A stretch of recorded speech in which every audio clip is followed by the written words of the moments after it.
I drunkenly called Ethan in the early morning and caught him with his mistress, Bianca. After a live broadcast of catching them in the act, I divorced him decisively. He brought his mistress to my door to humiliate me, but ended up seriously injured while saving me. His company went bankrupt, and he died in repentance 5 years later. I had already been reborn. My phone vibrated as I stood in front of the bathroom mirror, holding my husband Ethan's underwear, ready to throw it in the washing machine. The name jumping on the screen was Ethan, 5 in the morning. He said last night that the company had an important celebration banquet and would stay at a nearby hotel for the convenience of an early morning meeting the next day. I pressed the answer button, and a strong smell of alcohol seemed to rush towards me through the receiver. Ashley? His voice was slurred, with a drunken hoarseness. What tantrum are you throwing now?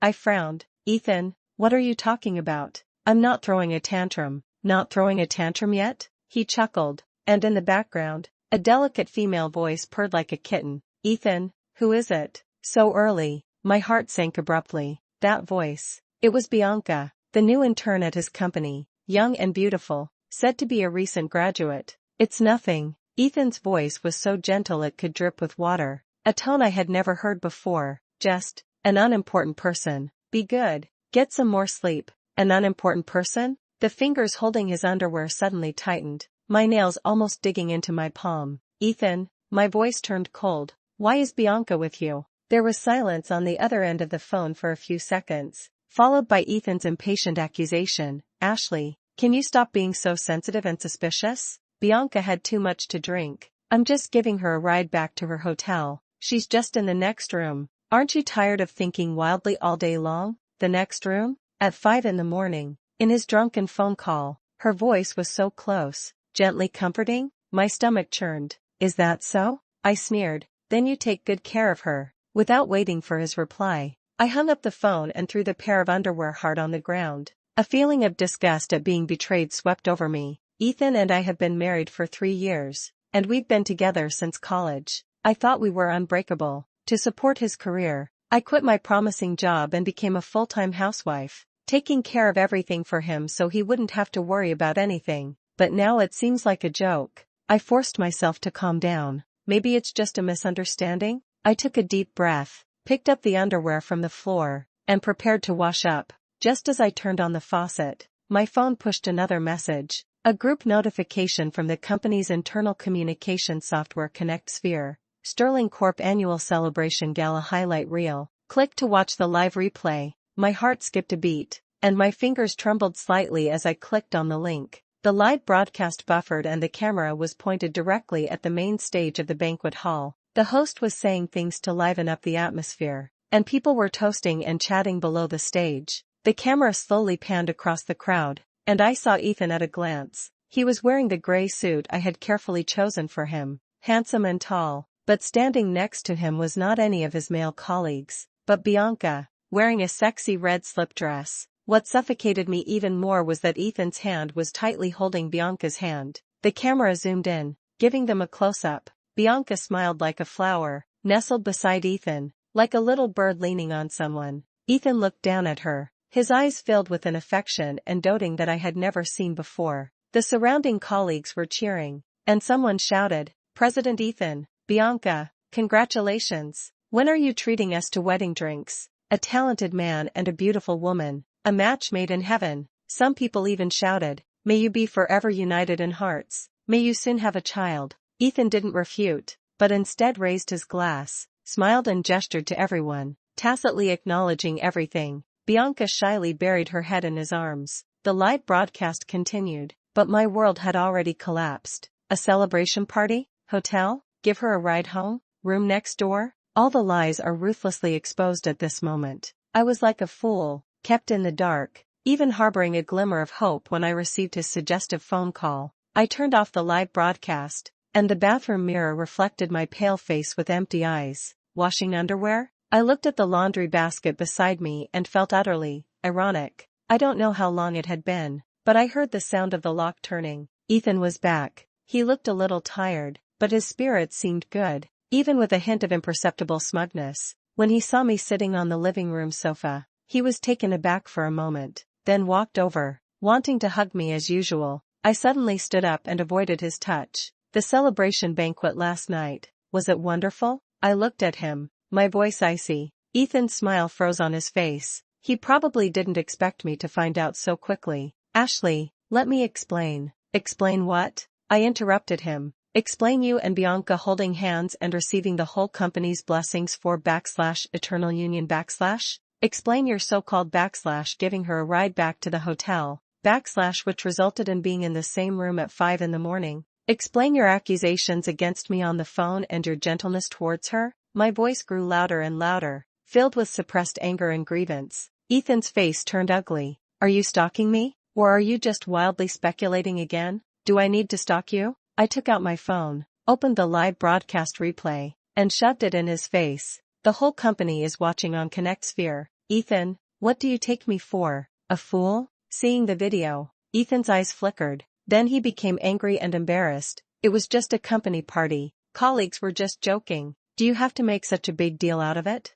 Bianca is just a young girl. What's wrong with me giving her a ride home when she's drunk? Can't you be more tolerant and understand my difficulties? Tolerant? Understanding? I laughed in anger. Tolerate you being ambiguous with other women? Understand you treating me like a fool who can be deceived at will? Ethan, is your difficulty that you can't control your own lower body? Ashley, Ethan suddenly raised his voice, pointing at me. Can you please not speak so harshly? You sound like a shrew. A shrew? Just because I exposed his lies and betrayal? My heart completely turned cold. The man in front of me is no longer the Ethan I knew. Let /s get divorced. I said these words calmly, as if using all my strength. Ethan was stunned, seemingly not expecting me to be so straightforward. Divorce? Ashley, don't be impulsive. I'm very calm. I looked at him. When you took another woman to receive blessings, when you lied to me, when you accused me of being a shrew, I had already thought it through. Ethan,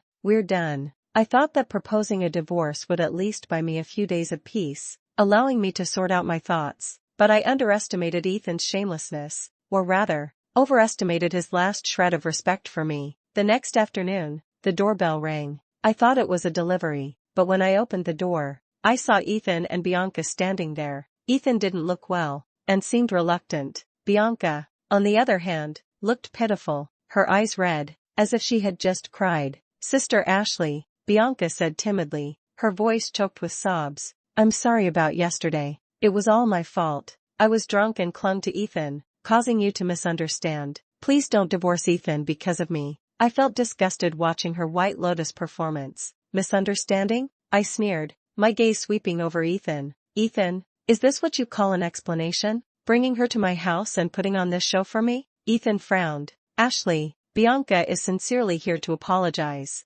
Don't be so aggressive. Sincere apology? I looked at Bianca. Would a person who is sincerely apologizing wear the exact same red dress I saw on the live broadcast yesterday, wear exquisite makeup, and run to the original wife's house to beg for forgiveness? Miss Bianca, are you here to apologize or to assert your dominance? Bianca's face turned pale, and tears streamed down her face instantly. She grabbed Ethan's arm and cried like a rain-soaked pear blossom. Ethan, look, Ashley doesn't believe me at all. I really know I was wrong. Ethan immediately felt sorry for Bianca and hugged her, glaring at me. Ashley, enough. Bianca has already apologized. What else do you want? Do you have to make such an ugly scene? How come I never realized you were so mean and unreasonable? You're just like a shrew. Shrew again. I looked at the affectionate couple in front of me, and I only felt like my heart was pierced by an ice pick. The man who once promised to love me for a lifetime is now accusing me and humiliating me mercilessly for another woman.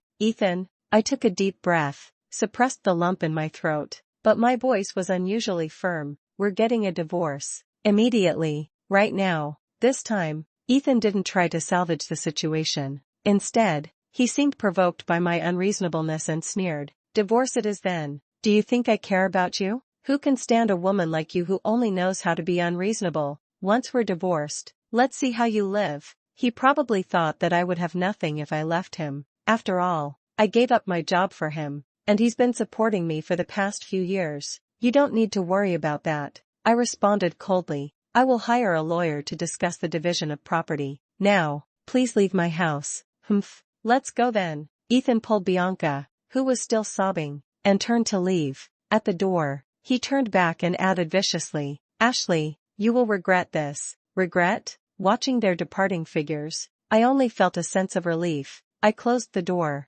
leaned against the cold door panel, and slowly slid to the ground. Regret? My biggest regret is not seeing his true colors sooner, and wasting so many years of my youth on him. The next day, I printed out the divorce agreement and went directly to Ethan's company, Sterling Corp. When the receptionist saw me, a trace of contempt and gloating flashed in her eyes, and she deliberately raised her voice. "Oh, isn't this Ethan's ex-wife? Oh no, not divorced yet. Are you looking for Ethan? He's busy right now, in a meeting with Miss Bianca." She deliberately emphasized the words Miss Bianca, drawing furtive glances from several nearby employees, their faces displaying undisguised mockery and a watching the drama unfold expression. I said expressionlessly, "I need his signature." "A signature?" The receptionist feigned surprise. "Oh dear, I'm afraid Mr. Ethan is probably busy right now. Why don't you come back another day? Have him come out." My voice wasn't loud, but it carried an undeniable resolve. The receptionist wanted to say something,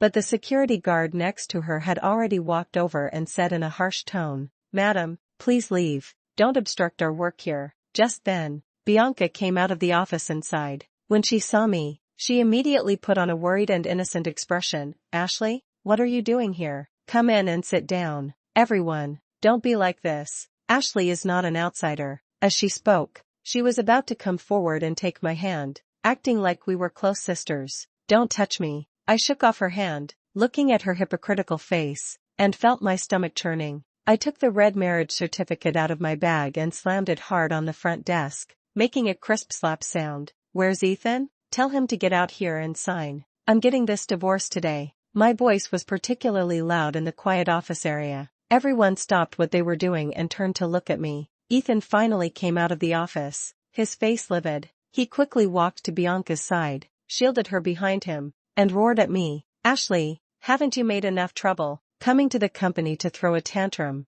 Do you have no shame, face?" I looked at his posture of protecting the mistress, my heart filled with despair. "The moment I discovered your affair, you had already torn my face off and trampled it on the ground. Ethan, sign." "You." Ethan trembled with anger. "Mr. Ethan," a calm and steady voice interjected. I turned around and saw my lawyer, Mr. Davies, had arrived, followed by 2 assistants. "My client's request is simple. Sign this divorce agreement." Mr. Davies stepped forward and handed another document to Ethan. "This is a property division agreement drafted according to relevant laws. Ashley's premarital property, as well as personal gifts belonging to her after marriage, naturally belong to her. As for the joint property of the couple," he paused, adjusted his glasses, and looked sharply at Ethan. "According to the evidence we have, Mr. Ethan, during your marriage, you privately used the couple's joint savings 6 months ago to purchase a high-end apartment in the city center for Miss Bianca, at full price, which is quite valuable. Mr. Ethan, would you care to explain this?" Ethan's face turned pale instantly. Bianca also panicked, grabbing Ethan's arm, her eyes darting around. The surrounding colleagues let out suppressed gasps, and their gazes towards Ethan and Bianca became complicated. You.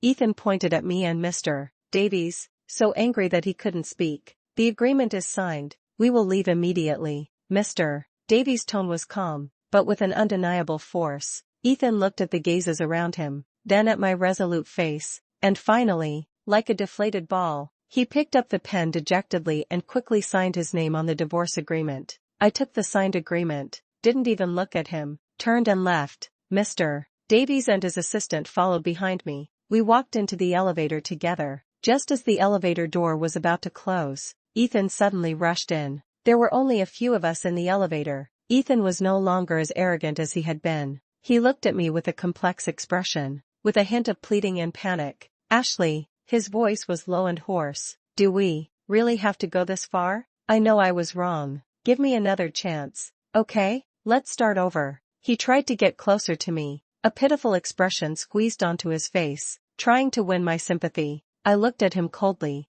as if looking at a stranger. "Ethan, from the moment you brought her to my doorstep, we were already over." The elevator doors opened. I was the first to walk out, not looking back at him. As soon as I walked out of the Sterling Corp building, I saw a small group of people gathered at the entrance. 2 men dressed flamboyantly, looking like idle members of society, were pointing at the building entrance and cursing. That's him, Ethan from Sterling Corp. He cheated my sister out of her money and feelings. He even got her pregnant and won't take responsibility. Scumbag. Beside them stood a young woman, sobbing and looking utterly pathetic. I slightly curved the corners of my mouth into a smile. This was the actress I had contacted yesterday. I needed a chaotic scene to make my escape smoothly, and also to give Ethan and Sterling Corp. A big gift, by the way. As expected, when Ethan chased after me, he ran right into this chaotic scene. Reporters popped out of nowhere, aiming their cameras and microphones at him and the actors. Ethan was instantly surrounded, his face turning from white to green to black as he frantically tried to explain,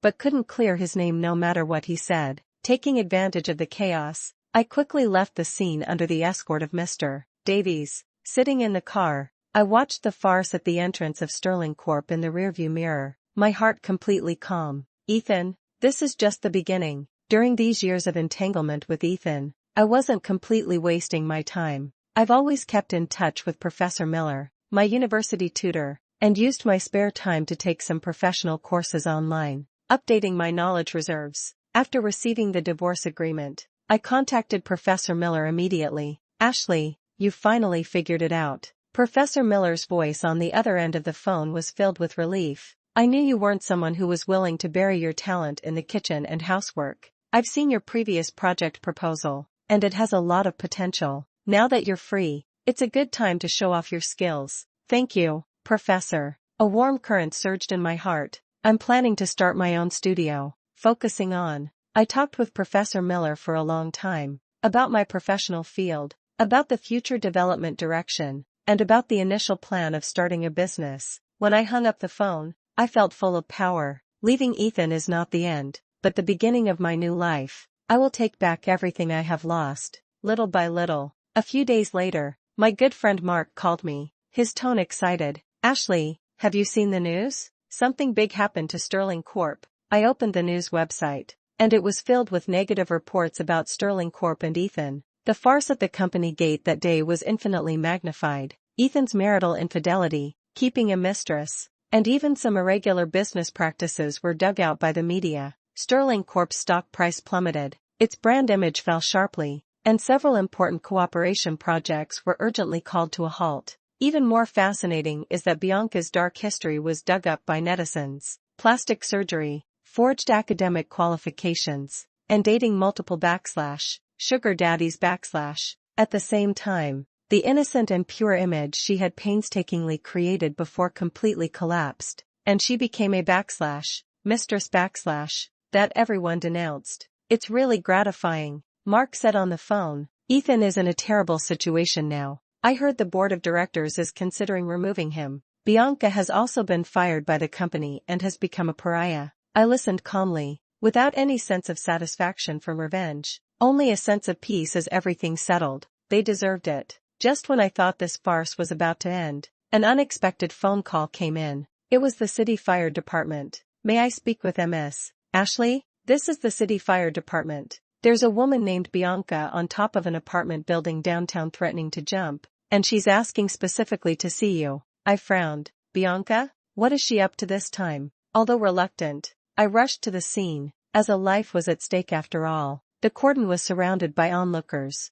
I looked up and saw Bianca in a white dress, standing on the edge of the dozens of stories high building, her pose beautiful and tragic, as if she would fly away with the wind at any moment. Ethan was also at the scene, looking haggard, pleading bitterly towards the rooftop.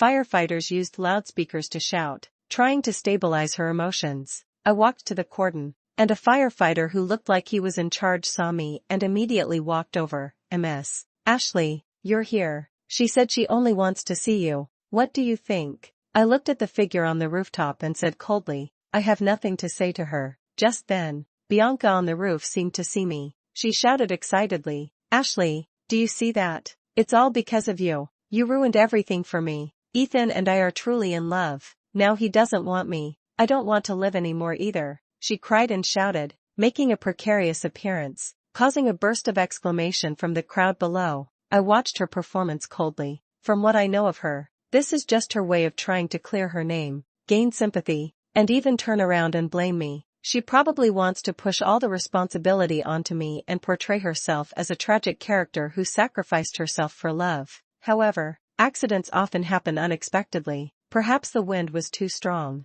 Perhaps she was too immersed in her performance. Or perhaps she really lost her footing. Just as she made another exaggerated backward motion, a scream pierced the sky. Bianca really fell from the roof. The crowd erupted in a huge panic and screams. I subconsciously took a step back, my heart suddenly contracting. Just at this critical moment, Ethan, who had been standing near me, instinctively lunged forward and tightly protected me under him. The sound of the heavy object falling to the ground was dull and terrifying. The world seemed to be quiet for a few seconds. Ethan slowly climbed off me, his face pale, and looked in horror at the place not far away where the crowd was gathered. I stood up, brushed the dust off my clothes, and looked coldly at everything in front of me. Paramedics rushed forward, and the scene was in chaos. Ethan seemed to want to say something, but in the end he just moved his lips, looking at me with a complex expression. In the chaos, no one noticed a man in a delivery driver's uniform quietly approaching. His target seemed to be Ethan, but it was more like he was coming for me. When he suddenly pulled a gleaming knife from the delivery box, everyone was stunned. "Bitch, it's all your fault Bianca is like this," he roared, his face contorted, and stabbed straight at me. I didn't even have time to react. "It's Ethan again." Almost as a conditioned reflex, he stood in front of me for the second time. The blade pierced deeply into his back. The man was quickly subdued by the rushing police, still cursing wildly. Ethan groaned and collapsed softly to the ground, his shirt quickly stained red with blood. I looked at Ethan on the ground, then at the assailant being held down. Someone next to me exclaimed, "Isn't that the delivery guy who was madly pursuing Bianca before? I heard Bianca was stringing him along, swindling him out of a lot of money, so that's how it is." Bianca's suitor blamed me for her death, and Ethan saved me again, but in my heart, there was no gratitude, not even a ripple. If he hadn't cheated, if he hadn't brought Bianca in front of me to show off, if he hadn't handled his relationship with Bianca poorly, none of this would have happened. Ethan was rushed to the hospital for emergency treatment. I didn't go along. It wasn't until a few hours later that I received a call from the hospital. The doctor asked me to come over, as it seemed Ethan had specifically asked to see me after waking up. I arrived at the hospital and entered the ward. Ethan was lying in bed, his face as pale as paper, his lips chapped, looking extremely weak. When he saw me, a faint glimmer of light flashed in his eyes. "Ashley," he said with difficulty. "You came." The doctor asked me to come. I stood a few steps away from the bed, my tone calm. The light in his eyes dimmed, replaced by a deep bitterness and regret. "I'm sorry, Ashley. I'm really sorry. I don't need your apology." I looked at him. "Ethan, we're divorced. Take care of yourself, and in the future, don't contact me again." After I finished speaking, I didn't look at his pained expression and turned to leave the hospital room. This was our final farewell. 6 months later, I received a call from Mr. Davies' assistant. "Miss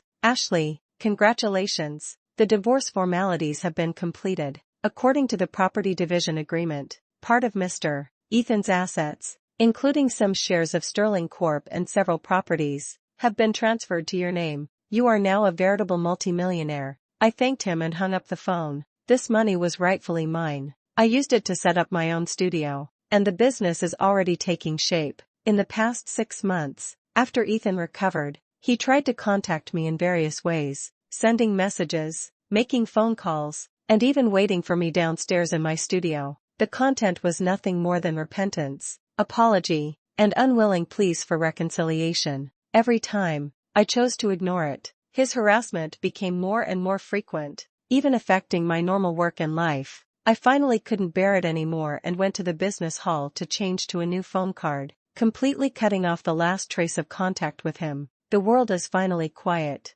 I put all my energy into my career and self-improvement, working out, studying, traveling, making new friends, and living a fulfilling and busy life. Ethan and Bianca, and that unbearable marriage, have become a page in my life that has been completely turned. One day, 5 years later, I unexpectedly received a call from Mr. Davies' assistant. He told me a piece of news: Ethan had passed away. It is said that he had been drinking heavily and suffering from depression for a long time. His body collapsed, and he finally passed away in the hospital, with no one by his side. The assistant also told me that Ethan had left a will, specifying that it should be given to me. A few days later, I received the letter. The envelope was thick, and the letter inside carried a faint scent of tobacco and hospital disinfectant. The letter was long. Ethan, in trembling handwriting, filled it with his confessions, the hurt he caused me, how his so-called feelings for Bianca were nothing more than novelty and vanity, and his subsequent endless longing and love that penetrated to the bone. He said that losing me was the biggest punishment of his life. He hoped I could be happy, but selfishly hoped that I would never forget him. I calmly finished reading the entire letter, my heart completely unmoved, as if I were reading a story that had nothing to do with me. Love? Confession? These had completely lost their meaning 5 years ago when he brought Bianca to my door to humiliate me, when he accused me of being a shrew to protect his mistress. I refolded the letter, put it back in the envelope, and casually threw it into the nearby trash can. Then, I pulled up my packed suitcase and walked out of the studio. The sun was shining just right outside. Professor Miller helped me connect with a top European research institution, and there is a very good collaborative project waiting for me. I looked up at the azure sky, took a deep breath, and strode forward, heading towards my next journey, my new life. Timeline switch, parallel story or memory. Sunlight streamed through the window, falling on the yellowed pages of the photo album. I, Eleanor, an ordinary woman entering my twilight years, am wearing reading glasses and looking through these photos that document most of my life. In the photos are a younger version of me and my husband, Richard. We are cuddling, with bright smiles. Next to us are our son, David, and daughter, Chloe, a happy family. Richard was a refined man who loved calligraphy and painting, and was quite well known locally. I managed the household, took care of the children, and supported his artistic pursuits. We were the standard model couple in the eyes of outsiders, respecting each other like guests, and our children were filial. It wasn't until I turned to the last page of the photo album that I found a few photos that didn't belong there. The backgrounds of the photos were various tourist attractions, Niagara Falls, Miami Beach, and even a small town in Europe. The main subjects in the photos were a smiling Richard and a strange woman named Olivia snuggling up to him. I had met this woman a few times. She was the daughter of one of Richard's old friends, nearly 20 years younger than him. Richard had said she was like a daughter to him and asked me to take care of her. The photos spanned a large period of time, from over a decade ago to very recently. They were holding hands, hugging, and there was even a photo of them kissing in the sunset. Each photo was like a sharp blade, stabbing deeply into my heart. Decades of loving companionship turned out to be a carefully woven lie. The so-called model couple was just a one-man show by me. I held the photos, trembling all over. Decades of grievances, forbearance, and the anger of being deceived, erupted completely at this moment. I rushed out of the room and slammed the photos hard in front of Richard, who was reading the newspaper in the living room. Richard, you tell me, what is this? My voice trembled with anger. Richard's face changed instantly when he saw the photo. He frantically tried to pick it up, saying, Eleanor, let me explain. This is. Explain? What's there to explain? I pointed at Olivia in the photo. This is the daughter of your daughter-like old friend? You've been having this father-daughter affection for over a decade? Mom, what are you doing again? My daughter Chloe came out of her room upon hearing the noise. Seeing the photo on the ground and her father's unsightly expression, she immediately frowned, walked over, and supported Richard. Dad is already so old, can't you give him a break? It must be a misunderstanding. She didn't even bother to look closely at the content of the photo and instinctively defended her father. My heart grew colder. This is the daughter I raised with such care, who, without asking any questions, just accuses her own mother. Misunderstanding? I sneered. Take a good look yourself. See how your good father has been misunderstanding that mistress for over a decade. Chloe picked up the photo, and her face changed, but she still looked at me, her tone reproachful. Mom, even if he did something wrong, you can't make such a scene. Don't wash your dirty linen in public. Wash your dirty linen in public? How many years have I endured for this family, for the sake of so-called face? And now you want me to endure it again? Looking at the father and daughter in front of me, one felt guilty, and the other was foolishly filial. I suddenly felt incredibly tired and incredibly awake. Enough. I've had enough of this self-deceiving act. From today onwards, this family no longer has you. I pointed at Richard, saying word by word, I will pack all your things. You can figure it out yourself. I ignored their reactions and turned back to my room to start packing Richard's things. His treasured calligraphy and paintings. His precious inkstones and brushes. These things that I once carefully wiped and treasured now seem ironic. I carefully packed these things, but I didn't notify Richard to come and get them. The next day, I contacted an old classmate who works at the city library and is also the person in charge of the library. I donated all of Richard's treasured calligraphy, paintings, and inkstones to the library. These things are an eyesore here, I said to my old classmate. Donating them to the library is making the best use of them. My old classmate looked at those valuable collections, hesitated to speak, and finally just patted my hand. Eleanor, you take care of yourself. After dealing with these things, I booked myself a plane ticket to New York. In my life, I have hardly ever traveled far. When I was young, I was busy taking care of my family. Later, when I got older, Richard always said it was unsafe outside and wouldn't let me go out alone. Now, I just want to live for myself for once. I didn't tell anyone and boarded the plane alone. Walking through the bustling crowds of Times Square, watching the neon lights of Broadway flicker, I have never felt so free and relaxed. I was like a child entering the city for the first time, curiously looking at this strange city, tasting food I had never eaten before, and experiencing a life I had never had before. A few days later, I received a call from my daughter, Chloe. Her tone was full of accusation. Mom, where did you go? Do you know how worried we were about you? And how could you donate Dad's things? Those things were so valuable. Did you take all the savings from home too? You're wasting money alone out there. How are we going to live in the future? Listening to my daughter's barrage of questions,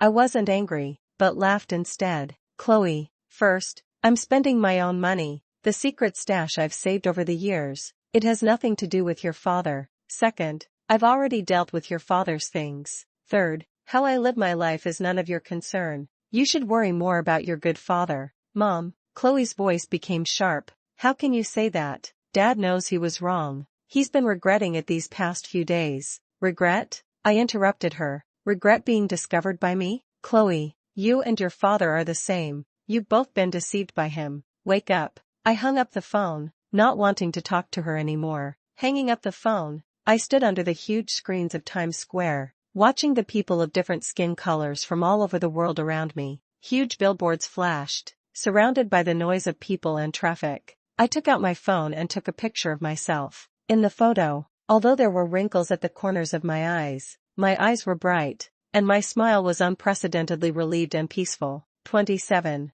Husband's call ****. Before long, Richard's phone call came in. His voice was full of anger and exasperation. Eleanor, where did you run off to? Where did you put my calligraphy and paintings? And the money at home, did you take it all? Your calligraphy and paintings? I said calmly into the phone. Oh, you mean those. I donated them to the city library, to earn you some good karma. You. Richard was so angry on the other end of the phone that he couldn't speak. You spendthrift old woman, you just wait. And Olivia. He must have been so angry that he actually mentioned that woman's name. Olivia? I sneered. What's wrong? Isn't she there to comfort you? Richard, you've had a good time with her for over a decade. That should be enough. Don't bother me anymore. You donated the calligraphy and paintings? Richard's voice sounded like he was being strangled. Eleanor, are you crazy? Do you know how much those things are worth? How much they're worth is none of your business. I said calmly, that's our joint property after marriage, and I have the right to handle half of it. As for the other half, consider it payment for the nanny fees and emotional damages for these past decades. A rough panting sound came from the other end of the phone, followed by a bang, as if something had been smashed. I spent half a month in New York and felt relaxed. On the day of my return trip, while checking in at the airport, I unexpectedly saw Richard, my son David, and that woman, Olivia. They were clearly there to intercept me. Richard saw me and immediately rushed over, pointing his finger at my nose and yelling, "You crazy woman, you're finally willing to come back?" David also frowned. "Mom, please stop making a scene and come home with us." Olivia hid behind Richard, looking at me timidly with a wronged expression. The people around were all looking over. Looking at the three people in front of me, I suddenly felt extremely ridiculous. I walked up to Richard, raised my hand, and gave him a resounding slap. Everyone was stunned. This slap is for all the grievances I've suffered over the decades. Then I turned to my son David. Go home? Go to which home? That home filled with lies and betrayal? David, you, like your sister, have been deceived by your father. Look at the woman beside him. I turned to Olivia again, and she shrank back in fright. And you? I pointed at Olivia. You've been a mistress for over a decade, destroying other people's families. Do you think you'll have a good ending? Finally, I looked at Richard and said,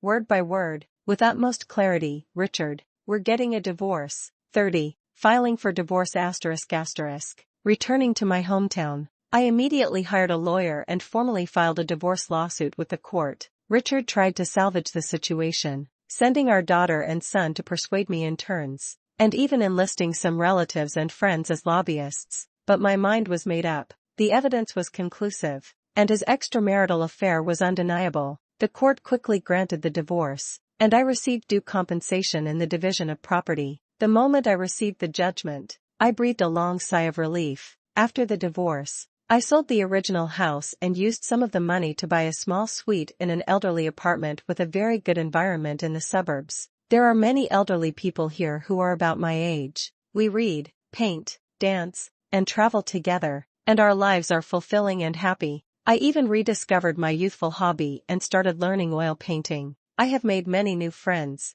They have all kinds of life experiences. We confide in each other and encourage each other. A year later, my daughter Chloe called and told me that Richard had a stroke and was hemiplegic, lying in the hospital. Olivia had run away with his money, and now only his son David occasionally took care of him. Chloe asked me if I wanted to go see him. No, I replied calmly. He has sons and daughters to take care of him. He doesn't need an ex-wife like me. Chloe was silent on the other end of the phone for a long time, and finally sighed and hung up. 2 more years passed, and Chloe called again to tell me that Richard had passed away. He passed away peacefully. I held the phone, listening to my daughter's sobbing voice, and felt no emotion in my heart, only a sense of complete finality. Got it, I said. I won't be attending the funeral. Please give him a good send-off. Hanging up the phone, I walked to the window and looked at the garden downstairs, where several old friends were happily dancing the square dance. The sunlight shone on their smiling faces, full of vitality and energy. I smiled, picked up my drawing board and paints, and prepared to join them. All that has passed, whether love or hate, has gone with the wind. My new life has just begun. In the sunlight of the retirement home, my old sisters and I are bravely and happily heading towards a new life that belongs to us.